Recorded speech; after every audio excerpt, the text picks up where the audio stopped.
This video is meant for the instructors and teachers about how to implement the game Go, at least in terms of how to achieve the goals and results that I'm trying to achieve for my students. As always, these are only my thoughts, but at the same time I see some challenges and I have some ideas how to succeed in them.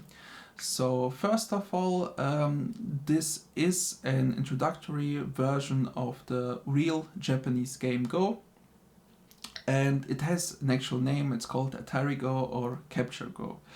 As the real game, it is strictly tactical, and by that I mean that actually only calculation is all you need to succeed in this game. And therefore our main objective for the students is to teach them or make them teach themselves to calculate proper variations. Since we have only one possibility, it's only one piece that we can play, even if there are many squares we can play it onto, it is possible to calculate a few moves ahead. And also a big positive aspect of the game is that compared to the Amazons, you can actually understand the very first move. So if you ask the student why did he play this move, what's the idea, he can actually tell me to keep the stones together or to have control over the center. So anything, it doesn't matter if it's a good explanation, but you can explain each and every single move, and this is a big plus.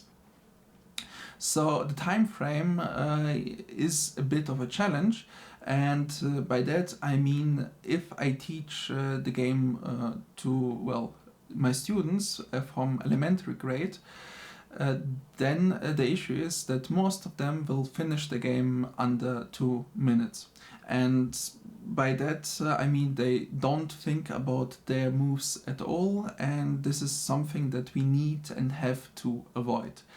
At the same time, the advanced students who have some understanding of the game, they can get up to 5 minutes per game, which is a good result and a good starting point. If you have, for example, a group, then we have already a small dynamic problem, since if they're playing both in the same tournament, then the beginners who have had no thoughts about the game finish and are bored, also they're allowed, and they disturb the ones that we want to train. That's the first thing. And the second thing, we want to have everybody up to this 5 minutes or more time per game, meaning we have to teach these beginners on how or where to think about this game. As the source, as always, this is an adaptation from the authors of the 21 strategy games that you can read the names below. So the game rules, here they are. You can stop the video and read them. I will have a slide about the optional special rule later in the video. So the strategic foundations, and by these I mean this is something that I would teach or think myself. It's not something that we have to or even should, we might still give to our students. So this is how we should understand the game, and preferably that the students understand the game in the later stages of their development too.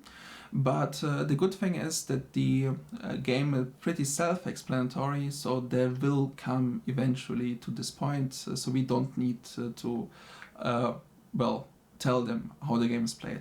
So first of all, the main goal of the game is that we need to plan ahead, control areas with enemy stones, but even without them.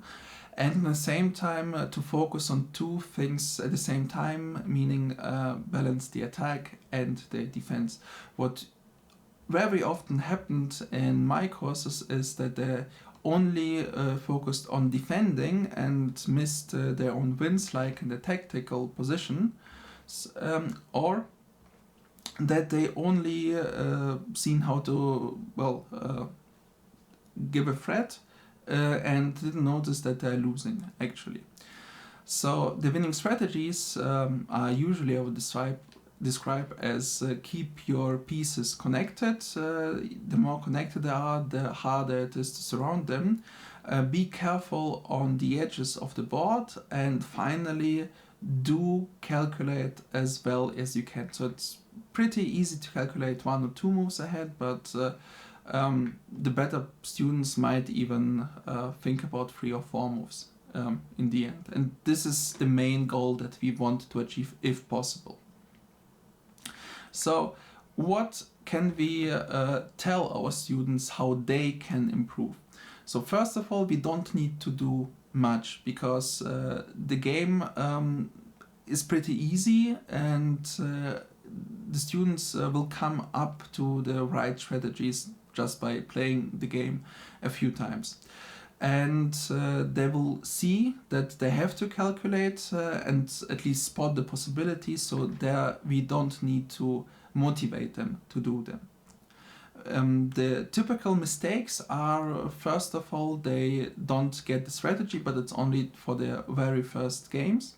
And the biggest problem is that they sometimes have a tunnel vision only of one of the 2 aspects, so either attacking or defending. So the golden rules, this is not the official namesake for the 2 rules. It just I copied it from chess, but you can give it to them. It's fine for the students to know it because, again, our main objective is to avoid the 2-minute games, but instead telling them what to do in the game, and it's fine for them to have this protocol. So first of all, the main objective is if you can win, then it doesn't matter what else is there on the board, so you just win the game. If you cannot win, check if you can lose, and if so, then try to avoid the loss. And if none of it is possible, which might be the case, you still need in each and every single move to check it. It's also important not just for this game, but same is for chess and for real life obviously too. These 2 you have to check even if they are not always available. And the third point and the fourth point are just some advices in case the first 2 don't work. Then just make a good move, and a good move is usually keep your groups connected and be careful on the edges. If there is a tactical win, you can still avoid number 3 and 4, but it's clear to this point. What is my personal experience? So first of all, the value of the game is, first of all, we try to teach them the calculation if they can get to this point.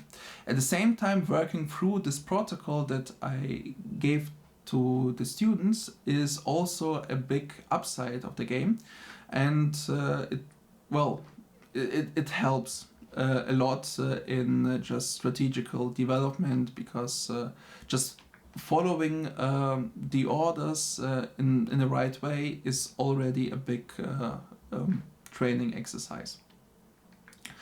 Also, if you try to implement it, then make your students play the game twice, because the first move is a big advantage in my experience, so both are fair, balanced. And about the special rule, I did use the game in 4 of my courses for elementary schools. So there was 12 students each, and I played it sometimes 90 minutes, sometimes 2.5 hours. So it's for a limited time. I have never had a draw, even though I do believe that the draw has to be possible. And second thing is that this special rule about to show you on the board. I'll give me a second. So it's this one. The special rule where you just implement it just in the middle, and when it is won and when the position is not won. It's actually pretty important for the real game of Go or Atari Go, but for the goals that I try to achieve with my students, so just think a bit of ahead and don't lose the game straight away. Also try to follow the protocol. The rule is completely unnecessary, and therefore in all of my courses I just completely omit it, and it was never a downside. So I didn't try to explain it because it will take some time, and it will also just confuse the students. And for the experience that I have, like in all of my 4 courses, I had only 2 times that it occurred that the possibility was there at all. So I just didn't rely on this special rule at all. In case you get your students to a higher level of the game where the game is played proper, you should obviously implement and keep the rule. But if you just place it as I did for a limited time, and your goal is just to get to a certain point and get some certain cognitive benefits, then you might also, like I did, omit the rule completely. Finally, in the end, I want to show you 2 examples of games from my students. So again, elementary school. So here, Red had just, Blue had a tunnel vision, and he won the game already once because he completed he surrounded these 3. He could have won the game immediately by putting a stone here, and he still won the game, but he was really keen on winning it in this area because he just didn't see any other areas where the game already was won. And just an example as of be ready to encounter this problem, and this is something that we want to teach the children, just to spot the possibilities.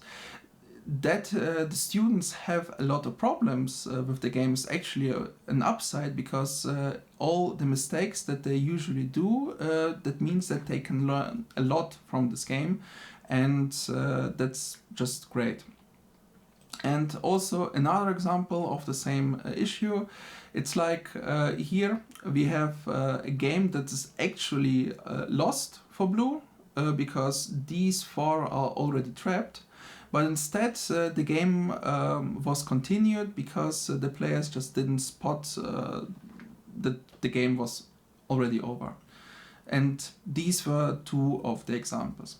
So again, as to summarize, the game relies on calculating a lot of ahead if you reach a certain level, but if you don't reach a certain level, then the main focus is just to the vision of the board and of your choices, and try to implement this golden rule set protocol. So this would be like maybe a 2-step scenario. The first step is just try to implement as good as you can the protocol of the golden rules, and once you're slightly ahead, you can also try to calculate ahead so you can get to the next level. And finally, if you think your students have reached a certain potential and got the most out of the game, then it's fine enough in my opinion, and we can continue with the next game.